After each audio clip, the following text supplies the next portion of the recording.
ఇక్కడ తండ్రి అయిన దేవుని చేతిలో, ఒక సింహాసనాసీనుడైన తండ్రి చేతిలో ఒక గ్రంథం ఉంది. ఆ గ్రంథాన్ని విప్పటానికి ఎవరికి కూడా అర్హత లేదు, యోగ్యత లేదట. అప్పుడు ఈ యోహాను ఈ పత్రిక రాస్తున్న, అయితే ఈ ప్రకటన గ్రంథం రాస్తున్న యోహానుకు అది చూసి చాలా ఏడుస్తున్నాడు. 4వ వచనం, ఆ గ్రంథము విప్పుటకైనను చూచుటకైనను యోగ్యుడు ఎవడును కనబడినందున నేను బహుగా ఏడ్చుచుండగా ఆ పెద్దలలో ఒకడు, ఏడవకము, ఇదిగో దావీదు చిగురైన యోధాపుత్రపు సింహము 7 ముద్రలను తీసి ఆ గ్రంథం ఇప్పటికై జయం పొందనని నాతో చెప్పాను. ఈ ప్రపంచంలో మరి యేసుక్రీస్తు వారు తప్ప ఆ గ్రంథాలు విప్పడానికి మరి ఎవరికి కూడా యోగ్యత లేదు. అందుకని ఆయన ఏడుస్తున్నప్పుడు ఆ పెద్దల్లో ఒకడు వచ్చాడు. వచ్చి నువ్వు ఏడవద్దు అని చెప్తున్నాడు. ఆ యేసు ప్రభు వారు ఆయన మనం ఎందుకు ఆరాధించాలంటే ఆయన ఎవరో, బికాస్ హూ హీ ఈస్, ఆయన ఎవరో దాన్ని బట్టి మనం ఆరాధించాలి. ఆరాధన అంటే ఆయన ఎవరు, ఆయన ఏం చేశాడు ఇత్యాది విషయాలను బట్టి మనం ఆరాధిస్తాం. మొట్టమొదటిగా ఆయన ఎవరు అంటే ఇక్కడ 3 విషయాలు ఉన్నాయి. అందులో మొట్టమొదటి సంగతి, ఇదిగో దావీదు చిగురైన అంటే దావీదు కింద ఫుట్ నోట్లో వేరైన, దావీదు వేరు గుండా యేసుప్రభు వారు, దావీదు వంశం గుండా యేసుప్రభు వారు ఈ లోకానికి వచ్చాడు. బైబిల్ ఎవరంటే దావీదుకు ఆయన తండ్రి. కానీ ఆత్మీయంగా చెప్తే ఏదో అవుతుంది, మొత్తానికి దూరం తీసుకోవట్లేదు, దగ్గర తీసుకుంటుంది. ఆత్మీయంగా చెప్పాలంటే యేసు ప్రభు వారు దావీదుకు తండ్రి. భౌతికంగా చెప్పాలంటే దావీదు యేసు ప్రభు వారికి తండ్రి అని చెప్పవచ్చు. కాబట్టి చూడండి, యెషయా గ్రంథం 11వ అధ్యాయం 1వ వచనం. యెషయా గ్రంథం 11వ అధ్యాయం 1వ వచనం. యెషయా యొద్ద నుండి చిగురు పుట్టును. చూసారా, యెషయా మొదలు నుండి చిగురు అంటే యెషయా ద్వారా తన కుమారుడైన దావీదు కుమారుని ద్వారా యేసు ప్రభు వారు అని అర్థం. అంటే ఆయన దావీదు వంశం గుండా వస్తాడు అనేది అది అర్థం. అదే 11వ అధ్యాయం 10వ వచనంలో, ఆ దినమున ప్రజలకు ధ్వజముగా నిలుచుండు యెషయా వేరు చిగురునొద్ద జనములు విచారణ చేయను. ఆ దినం అంటే ఇది 2 అర్థాలు. ఒకటి యేసు ప్రభు వారు భూలోకం ముందు జీవిస్తున్నప్పుడు కావచ్చు. ప్రాముఖ్యంగా ఈ వచనం 1000 ఏళ్ల పరిపాలన కాలం గురించి రాయబడింది. 1000 ఏళ్ల పరిపాలన కాలంలో యేసు ప్రభు వారు యెషయా వేరు చిగురునొద్ద అనగా యేసు ప్రభు వద్ద జనములు విచారణ చేస్తారని రాయబడింది. కాబట్టి ఆయనకి ఇవ్వబడిన 3 టైటిల్స్ లో మొట్టమొదటిగా ఏమిటంటే ఆయన దావీదు వేరు చిగురు, యెషయా మొద్దు నుండి చిగురు పుట్టును, అది మొదటి విషయం. రెండవది ఇక్కడ రాయబడింది యేసు ప్రభు వారికి ఇవ్వబడిన టైటిల్, ప్రకటన గ్రంథం 5వ అధ్యాయం 5వ వచనం. ఆ పెద్దల్లో ఒకడు, ఏడవకము, ఇదిగో దావీదు చిగురైన యూదా గోత్రపు సింహము 7 ముద్రలను తీసి ఆ గ్రంథము ఇప్పటికై జయము పొందని నాతో చెప్పాను. కాబట్టి రాయబడిన మాట ఏంటంటే యూదా గోత్రపు సింహం అనే మాట అక్కడ రాయబడింది. 49వ అధ్యాయం 8 నుంచి 10 వచనాలు.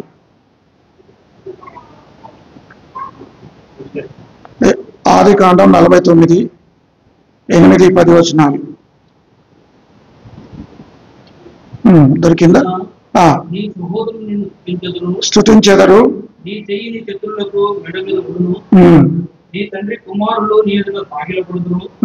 యూదా కొదమ సింహము ఆ కుమారుడా, నువ్వు పట్టిన దాని. కాబట్టి యూదా కొదమ సింహం అంటే పరాక్రమానికి, ధైర్యానికి గుర్తు. ప్రభువైన యేసుక్రీస్తు వారు ఆయన దావీదు వేరు చిగురు మాత్రమే కాదు, ఆయన ఎలాంటి వాడంటే యూదా గోత్రపు సింహం. సైతానికి ఒక పేరు ఉంది. ఏం పేరు అది? గర్జించు సింహం. గర్జిస్తూ మింగివేస్తాడు. యూదా గోత్రపు సింహము శత్రువు మీద పోరాడతాడు. అధికారం కలిగినవాడు, డిగ్నిటీ, పవర్, అలాంటి విషయాలు కలిగినవాడు. అంత మాత్రమే కాదు, ఆయన ఇంకొకటి ఉంది ఆయన పేర్లు. ఒకటి దావీదు చిగురు, రెండవది యూదా గోత్రపు సింహము, ఇంకా ఇదిగో దావీదు చిగురు ఒకటి, యూదా గోత్రపు సింహము, ఇక మూడవది ఇంకోటి ఏదో ఉంది, the line of tribe of JUDA. సరే, ఇప్పుడు యేసుక్రీస్తు ప్రభువారిని ఆరాధించాలి. మనం ఏమని ఆరాధిస్తాం? ప్రభువా, వేరు చిగురైన నీవు, అంటే దావీదు వంశం గుండా ఆయన వస్తాడు. దావీదు చిగురైన, వేరు చిగురైన యేసు నీకు వందనాలు, యూదా గోత్రపు సింహమా నీకు వందనాలు అని చెప్పాలి. అది యేసు ప్రభువారిని ఆరాధించటం. ఇప్పుడు ఆయన సింహము, ద లైన్ ఆఫ్ ట్రైబ్, ఇక్కడ గోత్రం అనే మాట రాలేదా? యూదా గోత్రపు సింహం, దావీదు చిగురు, యూదా గోత్రపు సింహం. దాన్ని బట్టి మనం ప్రభువును ఆరాధించాలి. తర్వాత ఆయన ఎక్కడ ఉన్నాడు? మొట్టమొదటి ఏం చూసాం? ఈ 4 మాటలు మీరు జ్ఞాపకం చేసుకోవాలి. ఆయన ఎవరై ఉన్నారో మనం చూసాం. ఆయన ఎలాంటి వాడు, ఆయనకున్న గుణగణాలు ఏమిటి, ఆయనకున్న ధైర్యం ఏమిటి, ఆయనకున్న డిగ్నిటీ, ఆయన మూలం ఏమిటి, ఇవన్నీ కూడా చూసాం. యేసు ప్రభువారు యూదా గోత్రపు సింహముగా ఆయన వచ్చాడు. తర్వాత ఆయన ఎక్కడున్నాడు అంటే ఆయన పరలోకంలో ఉన్నాడు. యేసు ప్రభువారు ఎక్కడున్నాడు చెప్పండి? ఎక్కడున్నాడు? పరలోకంలో ఉన్నాడు. సమాధిలో లేడు, పశువుల పాకలో లేడు, సమాధిలో లేడు. కానీ యేసు ప్రభువారు పరలోకంలో ఉన్నాడు. పరలోకంలో ఎక్కడ ఉన్నాడు ఆయన? 6వ వచనం, మరియు సింహాసనమునకును ఆ 4 జీవులకును మధ్యలో, పెద్దలకును మధ్యను వధింపబడినట్లున్న గొర్రెపిల్ల నిల్చుంట సూచితిని. ఎక్కడున్నాడు ఆయన? మధ్యలో కదా, మధ్యలో ఉన్నాడు. కాబట్టి మధ్యలో చూడండి, పరలోకం చాలా చాలా విశాలమైన పట్టణం. అది యేసు ప్రభువారు ఆ చివరిలో లేడు కదా, ఎక్కడో ఊరవతల చివరిలో అట్లా లేడు. ఎక్కడున్నాడు యేసు ప్రభువారు? మధ్యలో ఉన్నాడు, సెంటర్ ఆఫ్ అట్రాక్షన్. పరలోకానికి మధ్యలో. మనం చెప్తాం కదా ఇట్లా, యేసు ప్రభువారు పుట్టిన స్థలము బెత్లెహేము, పలస్తీనా దేశం ఎక్కడుందట? భూమికి మధ్యలో ఉంది. అలాగే పరలోకంలో మధ్యలో కూడా యేసు ప్రభువారు ఉన్నాడు. ఆయన చుట్టూ ఎవరున్నారు? చూడండి, ఆయన చుట్టూ ఎవరున్నారంటే, మరియు సింహాసనమునకును ఆ 4 జీవులకును పెద్దలకును. ముందు ఆయన చుట్టూ ఎవరున్నారు? ఫస్ట్ సర్కిల్ ఎవరున్నారు? సింహాసనం ఉంది. సింహాసనం మీద యేసు ప్రభు ఉన్నాడు. యేసు ప్రభు వారు 3 విషయాలు. ఒకటి, ఆయన మధ్యలో ఉన్నాడు. రెండవది, ఆయన సింహాసనం మీద ఉన్నాడు. అర్థమైందండి? ఆయన పరలోకంలో ఉన్నాడు, మధ్యలో ఉన్నాడు, సింహాసనం మీద ఉన్నాడు. ఇప్పుడు ఆయన చుట్టూ ఎవరున్నారంటే, ముందు వరుసలో ఫస్ట్ సర్కిల్ ఎవరున్నారు? 4 జీవులు. ఆ తర్వాత వరుసలో 24 పెద్దలు. ఆ తర్వాత వరుసలో ఎవరైనా సరే, కోటాను కోట్ల దూతలు కానీ పరిశుద్ధులు కానీ ఆ వరుసలో ఉంటారు. కాబట్టి యేసు ప్రభువారు ఎక్కడున్నాడు అంటే పరలోకం మధ్యలో ఉన్నాడు, అందరి మధ్యలో ఉన్నాడు ఆయన. పరలోకం అంతా ఆయన చుట్టే తిరుగుతుంది. అది సంగతి. కాబట్టి ఆయన ఎవరో మనం చూసాం, ఆయన ఎట్టివాడో చూసాం. ఇప్పుడు మనం ఉందాక 3 పేర్లు చెప్పుకున్నాం కదా. ఒకటి line of the tribe of JUDA, యూదా గోత్రపు సింహం చూసాం. రెండవది రూట్ ఆఫ్ ద డేవిడ్, చూడండి 2 చూసాం. ఇంకొకటి ఎక్కడో మిస్ అయింది. 3 ఉన్నాయి ఆయన పేర్లు. సరేలే, వదిలే, 3 దొరకట్లే. తర్వాత ఆయన ఎవరు చూసాం, ఆయన ఎక్కడున్నాడో చూసాం. తర్వాత మనం ఏం చూద్దాం అంటే ఆయన రాయబడ్డారు. అది 3వది ఏంటంటే గొర్రెపిల్ల కదా. ఎక్కడున్నాడు ఆయన? గొర్రెపిల్ల. 6వ వచనం, మరియు సింహాసమునకును ఆ 4 జీవులకును పెద్దలకును మధ్యన వధింపబడినట్లున్న గొర్రెపిల్ల. అది 3వది ఏమిటి? వధింపబడినట్లున్న గొర్రెపిల్ల. ఒకటి యూదా గోత్రపు సింహం, రెండవది దావీదు చిగురు, మూడవది వధింపబడిన గొర్రెపిల్ల. ఆ పేరు రాట్లే. వధింపబడిన గొర్రెపిల్ల. ఈ గొర్రెపిల్ల ఎప్పుడు వధింపబడ్డాడు? ఎప్పుడు వధింపబడ్డాడు ఈ గొర్రెపిల్ల? 13వ అధ్యాయం 8వ వచనం. 13:8. భూనివాసులందరూ అనగా జగదుత్పత్తి మొదలుకొని వధింపబడి ఉన్న గొర్రెపిల్ల యొక్క జీవ గ్రంథమందు. ఎప్పుడు వధించబడ్డాడు ఆయన? జగదుత్పత్తి మొదలుకొని వధింపబడుతూనే ఉన్నాడు. ముందు ఏదైనా తోటలో వధించబడ్డాడు. ఆదాములకు పాపానికి పరిహారంగా, పరిహారంగా దేవుడు ఏం చేశాడంటే ఒక గొర్రె పిల్లను అబ్రహాము కత్తి ఎత్తాడు తన కుమారుడిని ఇస్సాకును చంపడానికి. పరలోకంతో ఒక శబ్దం వచ్చింది, అబ్రహామా ఆగు, ఆ చిన్నవాని మీద చేయి వేయకమన్నాడు. వెంటనే దేవుడు ఒక గొర్రె పొట్టేలను చూపించాడు. ఈ గొర్రె పొట్టేలు ఎవరు? మన ప్రభు అయిన యేసుక్రీస్తు వారే. వధింపబడిన గొర్రె పిల్ల అని దానికి పేరు. కాబట్టి మొట్టమొదటిగా జగదుత్పత్తి మొదలుపడిన వధింపబడిన గొర్రెపిల్ల, అక్కడ వధింపబడ్డాడు యేసు ప్రభు వారు, అంటే ఛాయగా దాని సింబాలిక్ అంటారు. రెండవది ఈ యొక్క మొరియా పర్వత మీదికి ఈ ఇస్సాకు అబ్రహాం వెళ్తున్నప్పుడు ఇస్సాకు అడుగుతాడు, నా తండ్రి అంటే ఏమి నా కుమారుడా, దహన బలికి కట్టెలను నిప్పును ఉన్నవి కానీ గొర్రెపిల్ల ఏది? అప్పుడు సమాధానం ఏమిటి? సమాధానం లేదు, ఆయన దగ్గర సమాధానం లేదు. ప్రకటన గ్రంథం ఆదికాండం 22:7 గొర్రెపిల్ల ఏది అనే దానికి సమాధానం ఎక్కడుంది? సమాధానం బైబిల్లో? యోహాను సువార్త 1:29, ఇదిగో లోక పాపమును మోసుకొని దేవుని గొర్రెపిల్ల. ప్రశ్న ఆదికాండం 7:7, సమాధానం యోహాను 1:29. కాబట్టి ఆయన ఏం చెప్పాలి? తండ్రి ఆ గొర్రెపిల్ల నువ్వేనా నాయన అని చెప్తాడా? చెప్పలేక ఏమన్నాడు? దేవుడే చూసుకుంటాడు. ఆ తర్వాత ఒక బలిపీఠం కట్టి ఆ కుమారుని వధిస్తున్నప్పుడు దేవుడు ఆపేశాడు. ఒక గొర్రెపిల్ల కనిపించింది. ఆ గొర్రెపిల్లను ఇస్సాకు బలి అర్పించాడు, దహన బలి అర్పించాడు. రెండవదిగా జగదుత్పత్తిగా మొదలుకొని వధింపబడిన గొర్రెపిల్ల ఎవరు? ఎక్కడ? మొరియా పర్వతం మీద. ఎక్కడైతే అబ్రహాము బలి అర్పించాడో అక్కడే యేసు ప్రభు, అదే స్థలంలో యేసు ప్రభు వారు కలవరి శిలువ మీద తన ప్రాణాన్ని అర్పించాడు. ఆ సంగతి మనకు తెలుసు. మూడవది గొర్రెపిల్ల మరి 12వ నిర్గమకాండం 12వ అధ్యాయంలో ప్రతి ఇంటి కొరకైన ఒక గొర్రెపిల్ల, ఒక మగ గొర్రెపిల్లను వధించాలని దేవుని వాక్యంలో ఉంది. పస్కా పండుగ రోజున ప్రతి ఇంటికి ఒక గొర్రెపిల్ల. ఇది కూడా ప్రభు అయిన యేసు క్రీస్తు వారికి సూచన. యేసు ప్రభు వారు ఆయన గొర్రెపిల్ల, ఆయన వ్యక్తిగతమైన గొర్రెపిల్ల కదా. వ్యక్తిగతంగా నీ కొరకు నా కొరకు గొర్రెపిల్లగా ఆయన వధించబడ్డాడు. ఇస్సాకు స్థానంలో ఇస్సాకు కొరకు వ్యక్తిగతంగా ఆయన వధించబడ్డాడు. అది మొదటి విషయం. రెండవది ఆయన కుటుంబానికి గొర్రెపిల్ల.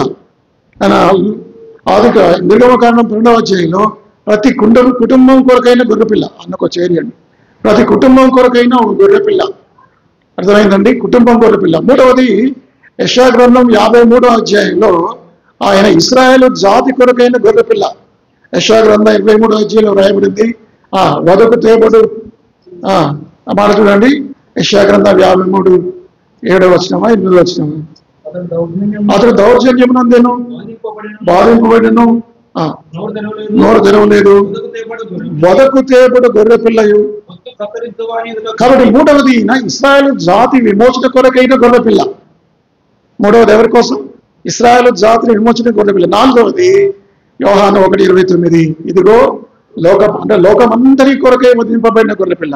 మొట్టమొదటిగా వ్యక్తిగతమైన గొర్రెపిల్ల, ఇస్సాకు స్థానంలో చనిపోయాడు. రెండవది కుటుంబం కొరకైన గొర్రెపిల్ల, అంటే పస్కా పండుగ రోజున ప్రతి కుటుంబం కొరకు ఆయన వధించబడ్డాడు. అక్కడ కూడా ఆదాముల కొరకు ఏం చేశాడు? వధించబడ్డాడు. అంటే కుటుంబం కొరకైన గొర్రెపిల్ల, వ్యక్తిగతమైన గొర్రెపిల్ల, కుటుంబం కొరకైన గొర్రెపిల్ల, ఇశ్రాయేలు జాతి కొరకై యెహోవా మన అందరి దోషములు అతని మీద మోపెను, మనందరి అతిక్రమకి. మనం అంటే ఇక్కడ ఎవరు? మనందరి క్రియలు, మన దోషములు అంటే ఇక్కడ మన అంటే ఇక్కడ ఎవరు? యెషయా కాంటెక్స్ట్ లో ఇశ్రాయేలు ప్రజలు. ఆయన ఇశ్రాయేలు ప్రజలను దృష్టిలో పెట్టుకుని అంటున్నాడు. ఇప్పుడు మనకు అప్లై చేసుకుంటున్నాం, కానీ అది లిటరల్ గా రాయబడింది ఇశ్రాయేలు కొరకే. అంటే ఇశ్రాయేలు కొరకై వధింపబడిన గొర్రెపిల్ల. తర్వాత నాలుగవది ఏ గొర్రెపిల్ల? లోకమంతటి కొరకైన గొర్రెపిల్ల. యేసు ప్రభు వారికి 3 పేర్లు. ఇంకా పేర్లు దొరకక ఇప్పుడు దాకా ఇబ్బంది పడి బుద్ధికాయ ఇట్లా ఆరాధించాలి. ఒకటి, ప్రభువా నీవెవరంటే నీవు దావీదు వేరు చిగురు, దావీదు వంశంలోంచి ఆయన వచ్చాడు, దావీదు కుమారుడు అనిపించుకున్నాడు, యెషయా చిగురు పుట్టును.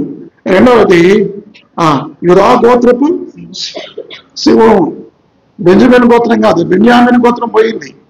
ఈ యొక్క బెన్యామీను సౌలు పాపం చేయటం వల్ల తన రాజ్యాన్ని కోల్పోయాడు, తన యొక్క లైన్ కూడా కోల్పోయాడు. వాస్తవానికి బెన్యామీన్ తర్వాత ఏం పేరు? ఆయన పేరు యోనాతాను తర్వాత మెఫీబోషెత్. ఇట్లా రాజులు కావాలి. కానీ ఈ యొక్క సౌలు చేసిన తప్పిదం వల్ల 200-300 తప్పిదం మూలంగా ఆయన రాజ్యం కొట్టివేయబడింది. అది యూదా గోత్రానికి ఇవ్వబడింది. మొట్టమొదటిగా దావీదు రాజు అయ్యాడు. దావీదు వంశం యూదా గోత్రంలోంచి యేసు ప్రభు వచ్చాడు. అది రెండవది. ఇక మూడవది వధింపబడిన గొర్రెపిల్ల. ఆయన ఎవరో దాన్ని బట్టి మనం ఆరాధన చేయాలి. అర్థమైందండి? రెండవది ఆయన ఎక్కడున్నాడు దాన్ని బట్టి ఆయన ఆరాధన చేయాలి. ఎక్కడున్నాడు ఆయన? మొట్టమొదటిగా పరలోకంలో ఉన్నాడు, రెండవది అందరి మధ్యలో ఉన్నాడు, మూడవది సింహాసనాసీనుడై ఉన్నాడు. యేసు ప్రభువు వారు పరలోకంలో ఉన్నాడు, అందరి మధ్యలో ఉన్నాడు, సింహాసనాసీనుడై ఉన్నాడు. ఆయన చుట్టూ ముందు వరుసలో ఎవరున్నారు? 4 జీవులు. ఆ తర్వాత వరుసలో 24 పెద్దలు. ఆ తర్వాత వరుసలో కోట్ల కొలది పరిశుద్ధులు, దేవదూతలు ఉన్నారు. పరలోకంలో ఎప్పుడు కూడా ఆ స్వరము, ఆ ఆరాధన స్వరము, స్తోత్ర గీతాలు, ఆరాధన గీతాలు వినబడుతూనే ఉన్నాయి. ఇప్పుడు చూద్దాం వాళ్ళు ఏమని పాడారు. Because of what he does at. అది చూడండి, ఆయన ఏం చేశాడో దాన్ని బట్టి మనం ఆరాధించాలి. ఇప్పుడు 7 నుంచి చదువుతాను. ఆయన వచ్చి సింహాసనమునందు ఆసీనుడైయుండు వాని కుడి చేతిలో నుండి ఆ గ్రంథమును తీసుకొనేను. అంతే. ఆయన వచ్చి ఆ కుడి చేతిలో ఉన్న వాని గ్రంథములు తీసుకున్నాడు. తీసుకోగానే ఆరాధన ప్రారంభమైంది. దానియేలు గ్రంథం 7వ అధ్యాయం 13, 14 వచనాలు. దానియేలు గ్రంథం 7వ అధ్యాయం 10. అమ్మా ఇక్కడ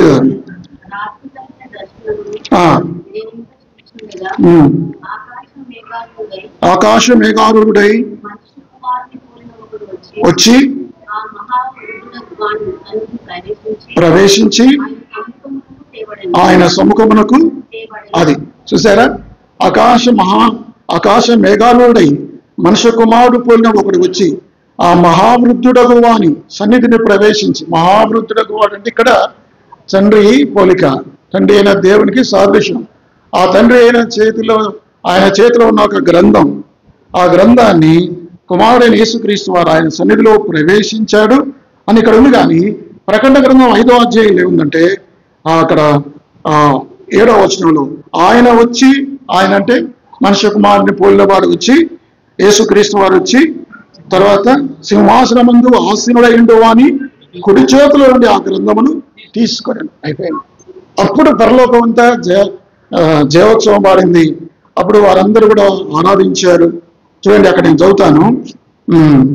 ఆ గొర్రె పిల్లకు 7 కొమ్ములు. 7 కొమ్ములు అంటే 7 హార్న్స్ మీన్స్ అంటే బలం అనమాట. సర్వాధికారి అయిన దేవుడు అని అర్థం. కొమ్ములు దేని గుర్తు అంటే బలము, పరాక్రమానికి, శక్తికి గుర్తు. మన దేవుడు సర్వశక్తిమంతుడు, సర్వాధికారి అని అర్థం 7 కొమ్ములు అంటే. తర్వాత 7 కన్నులు. కన్నులు అనగా సర్వజ్ఞాని అయిన దేవుడు. కన్నులు దేని గుర్తు కాదు, క్షమించాలి, ఇంకా కన్నులు. కన్నులు అంటే అంతే, జ్ఞానముతో నిండినవాడు, సర్వజ్ఞాని అయిన దేవుడు. ఓమిని సెంట్, ఓమిని ప్రజెంట్ అంటారు కదా. ఇప్పుడు మూడవది ఏమిటంటే ఆ కన్నులు భూమి మీద పంపబడిన 7 ఆత్మలు. అంటే సర్వ స్థలంలో ఉంటాడు ఆయన, సర్వజ్ఞాని. మొట్టమొదటిగా సర్వాధికారి, 7 కన్నులు. రెండవ 7 కొమ్ములు. 7 కొమ్ములు సర్వశక్తిమంతుడు. రెండవది 7 చెప్పండి కన్నులు, సర్వజ్ఞాని. జ్ఞానం ఎలా వస్తుంది? చూపు ద్వారా వస్తుంది కదా. జ్ఞానం అనేది పుస్తకాలు చదివి చూపుల ద్వారా. 7 కన్నులు గలవాడంటే సర్వజ్ఞాని అని. 7 ఆత్మలు గలవాడంటే సర్వంతర్యామి, అన్ని స్థలాల్లో వసించే దేవుడు. ఇవన్నీ మీరు ఆరాధించాలి. అంటే ఆరాధన కొరకై ఇందులో వివరణ ఉంటుంది, కానీ మనం దాన్ని అట్లా అన్ని ఇంటర్ప్రిట్ చేసుకోవాలి. ఏమైనా ఆరాధించాలి? ప్రభువా నీకు వందనాలు, నీవు దావీదు వేరు చిగురువు, ఇట్లా చెప్పాలి. రెండవది యూదాగోత్రం సింహము. మూడవది వధింపబడిన గొర్రెపిల్లవు. 4 సర్వాధికారివి. 5 సర్వజ్ఞానివి. అంటే 7 కథలు ఉన్నాయి కదా, అవన్నీ ఇక్కడ ఉన్నాయి వాక్యాన్ని బట్టి. 7వది 6వది సర్వంతర్యామి, అన్ని స్థలాల్లో ఉండే దేవుడు, 7 ఆత్మలు కలిగిన వాడు అని చెప్పాలి. తర్వాత ఆయన ఎలా ఆరాధిస్తున్నారో చూడండి. 8వ వచనం. ఆయన దానిని తీసుకున్నప్పుడు, దేనిని? ఆ గ్రంథాన్ని తీసుకున్నప్పుడు అప్పుడు ఇక ఆరాధన మొదలైంది. ఆయన దాన్ని తీసుకున్నప్పుడు ఆ 4 జీవులను, వీణులను, ధూప ద్రవ్యములతో నిండిన సువర్ణ పాత్రలను పట్టుకొని ఉన్న ఆ 24 పెద్దలను ఆ గొర్రెపిల్ల ఎదుట సాగిలపడి, ఆ పాత్రలు పరిశుద్ధుల ప్రార్థనలు. కాబట్టి వీళ్ళొక సువార్త పాడబడారు. ఏం పాడబడారు? నీవు వధింపబడిన వాడవై నీ రక్తం ఇచ్చి, వధింపబడిన వాడవై నీ రక్తం ఇచ్చి. ప్రకటన గ్రంథం 5వ అధ్యాయం 6వ వచనం. మరియు ఆ సింహాసనమునకు కాదు నాయన 7వ అధ్యాయం 14వ వచనం 7వ అధ్యాయం 14వ వచనం. అందుకు నేను అయ్యా నీకే తెలియనగా అతను ఇలాగ నాతో చెప్పాను, మీరు మహాస్తమంలో వచ్చిన వారు గొర్రె పిల్ల రక్తంలో వాళ్ళకు సువార్త గీతం పాడుతున్నారు. యేసు రక్తం వలన విమోచనం, యేసు రక్తంలో మా పాపాలు క్షమించబడ్డాయి. ఇది ఒక సువార్త గీతం. వాళ్ళు పాడే పాటలు ఏ పాట పాడుతున్నారు వాళ్ళు? నేను చెప్తాను ఆ పాటలు. ఆ పెద్దలు 10వ వచనం 5వ అధ్యాయం 10వ వచనం. నీవు ఆ గ్రంథంలో తీసుకునే దాని ముద్రలు ఇప్పుడు యోగ్యుడవు, నీవు వధింపబడిన వాడవై నీ రక్తం ఇచ్చి ప్రతి వంశములోనూ ఆయా భాషలు మాట్లాడే వారిలోనూ ప్రతి ప్రజలోనూ ప్రతి జనములోనూ దేవుని కొరకు మనుషులను కొని మా దేవునికి వారిని ఒక రాజ్యంగాను యాజకులుగాను చేస్తూ గనుక వారు భూలోకమందు ఏలుగురని కొత్త పాట పాడుతురు. వాళ్ళే పాట పాడుతున్నారు, మనం చదువుతున్నాం. ఈ పాటలో 4 విషయాలు ఉన్నాయి. మొట్టమొదటిగా అది వర్షిప్ సాంగ్. ఏమిటి వర్షిప్ సాంగ్ అంటే? ఆరాధన పాట ఏమిటంటే నీవు యోగ్యుడవు కదా, నీవు యోగ్యుడవు. మనం తర్వాత పాడుతాం ఆరాధనలకు యోగ్యుడవు ఆయన. కాబట్టి ద వర్ది ఆఫ్ అది అంటారు కదా, ల్యాబ్ అని అన్నట్టుగా గొర్రెపిల్ల యోగ్యమైన గొర్రెపిల్ల. ఆ గొర్రెపిల్లకు యోగ్యత ఉంది, అర్హత ఉంది అని అర్థం. అది మొట్టమొదటి వర్షిప్ సాంగ్. రెండవది ఏమిటంటే గాస్పల్ సాంగ్, నీవు నీ రక్తం ఇచ్చావు. ఇక మూడవది మిషనరీ సాంగ్ అట. చూడండి ఆ మాటలు అక్కడ రాయబడ్డాయి. 10వ వచనం, నీవు వధింపబడిన వాడవై నీ రక్తం ఇచ్చి ప్రతి వంశములోను ఆయా భాషలు మాట్లాడే వారిలోను ప్రతి ప్రజలోను ప్రతి జనములోను దేవుని కొరకు మనుషులను కొని. ఇది మిషనరీ సాంగ్. అంటే మిషనరీస్ ఏం చేస్తారంటే ఒక దేశం నుంచి మరొక దేశానికి వెళ్తారు. ఇంగ్లాండ్ నుంచి పలు దేశాలకు మిషనరీస్కి వెళ్ళారు. వెళ్ళి అనేక స్థలాల్లో ప్రపంచవ్యాప్తంగా సువార్త ప్రకటించారు. అన్ని జనుల్లోంచి దేవుని కొరకు మనుషులను సంపాదించాడు ఆయన.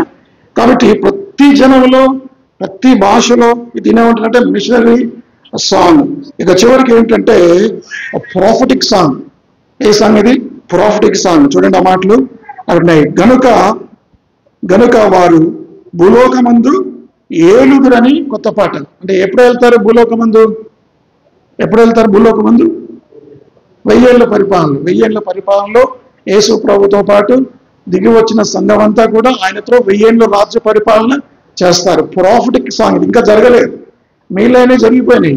ఇది మాత్రం మొట్టమొదటిగా ఆరాధన గీతం, రెండవది స్వార్థ గీతం, మూడవది మిషన్ గీతం. అనేక రాజ్యాల నుంచి అనేక ప్రజలు వచ్చారు. మనం కూడా అందులో ఉన్నాం. తెల్లవాళ్ళు నల్లవాళ్ళు అన్ని దేశాల వాళ్ళు కూడా అందులో ఉన్నాము. తర్వాత వాళ్ళు పాడే పాట ఏమిటంటే మేము భూమి మీద 1000 ఏళ్ల రాజ్య పరిపాలన కూడా వెళుతాము. ఇన్ని విషయాలు మీరు ఆరాధన చేయాలి. ఎంతవరకు మీకు గుర్తుంటుందో నాకు తెలియదు. ఇప్పుడు 3 చెప్పుకున్నాం మనం. ఒకటి ఆయన ఎవరు?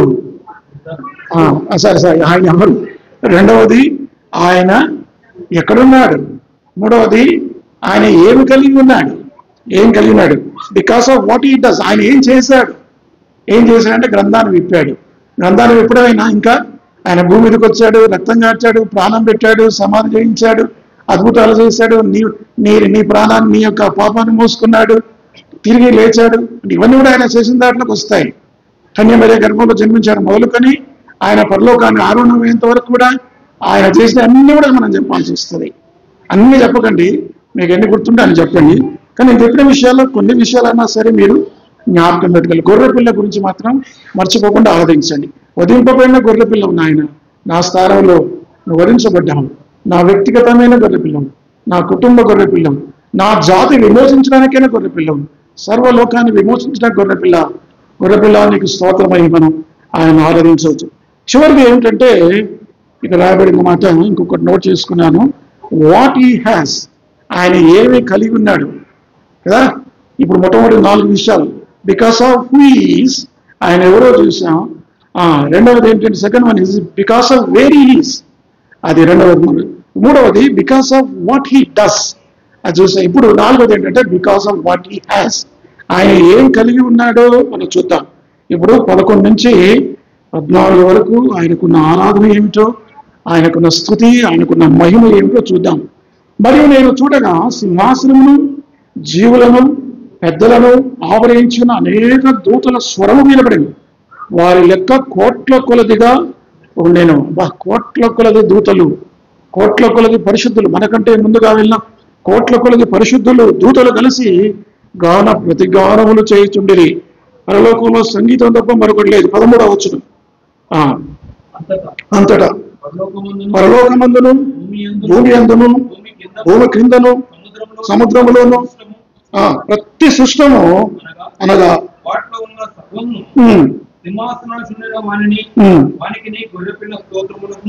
కాబట్టి ఇక్కడ యూనివర్స్ మొత్తం విశ్వం అంతా కూడా ఆయన ఆరాధిస్తుంది. అది సముద్రమే కానీ భూమి కానీ భూమి కిందదే కానీ ఏదైనా సరే యేసుప్రభు వారిని ఆరాధిస్తుంది.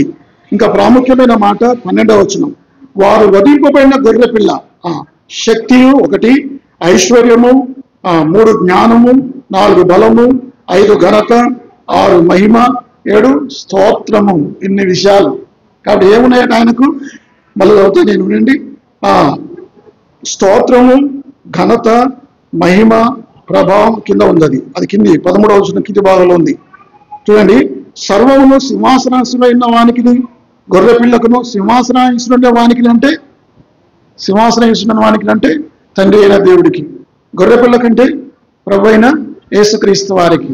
అంటే తండ్రిని కనపరుస్తున్నారు, కుమారుని కనపరుస్తున్నారు. ఏమని కనపరుస్తున్నారు? స్తోత్రము, ఘనత, మహిమ. ఇందాక మనం పాడిన చివరి పాట. స్తోత్రము, మహిమ, ఘనత, ప్రభావములు యుగ యుగములు కలుగును గాక. కాబట్టి యావత్తు సర్వలోకము కూడా ఆయన ఆరాధిస్తున్నారు. ఈ 4 విషయాలను బట్టి మీరు ప్రభుని ఆరాధించండి. ఆయన ఎవరో దాన్ని బట్టి ప్రభుని ఆరాధించండి. రెండవది, ఆయన ఎక్కడ ఉన్నాడో దాన్ని బట్టి కూడా ప్రభువుని మీరు ఆరాధించండి, ఉటంకించండి ఈ పేర్లన్నీ. మూడవది, ఆయన ఏమి చేశాడో, వాట్ హీ డస్, ఏం చేశాడు? మొట్టమొదటిగా ఆ గ్రంథాన్ని విప్పాడు. ఇంకా దాంతోపాటు ఈ లోకంలో పాపి కొరకు ఆయన ఏం చేశాడో అవన్నీ కూడా చెప్పుకోవచ్చు. నాలుగవది, వాట్ హీ హ్యాస్, ఆయనకున్న ఘనత, మహిమ, ఆరాధన, వైభవం, దూతల ఆరాధన, ఎటువంటి వైభవం ఉంది, ఎటువంటి ఘనత ఉంది. ఆ పేర్లు మరొకసారి మీకు గుర్తున్న కొరకు చదువుతాను. 12వ వచనం. వారు వధింపబడిన గొర్రె పిల్ల శక్తియు, ఐశ్వర్యమును, జ్ఞానమును, బలమును, ఘనతయు, మహిమయు, స్తోత్రమును పొంద అరుడని గొప్ప స్వరంతో చెప్పుచుండిరి. కాబట్టి ఇప్పుడు ఈ వాక్యాన్ని నేను చెప్తున్నప్పుడు పరలోకంలో ఆరాధన జరుగుతుంది. ఇప్పుడు ఆరాధన జరుగుతున్నప్పుడు భూలోకంలో ఆయన రక్తం చేత విమోచించబడిన మనం కూడా వారితో కలిసి మనం ఏం చేయాలి? ఆరాధించాలి. పరలోకం వెళ్ళిన తర్వాత ఏం చేస్తాం? మనం ప్రార్థన చేస్తామా? ఆరాధన చేస్తాం. మరి ఆరాధన చేయాలంటే అక్కడ ఆరాధన నమ్ముందో తెలుసుకోవాలి కదా. పరలోకంలో ఆరాధన ఎలా ఉంటుందో అది 4వ అధ్యాయం 5వ అధ్యాయంలో ఉన్నాయి. అవి ముందుగానే తెలుసుకొని సిద్ధపడి మనం ఇక్కడ ఆరాధన చేస్తా ఉంటే అలవాటు అయితే రేపు వెళ్ళగానే వాళ్ళతో కలిసి క్వైర్లో మనం కూడా ఉండవచ్చు. అర్థమైందా? దేవుడి వాక్యం దీవించగాక.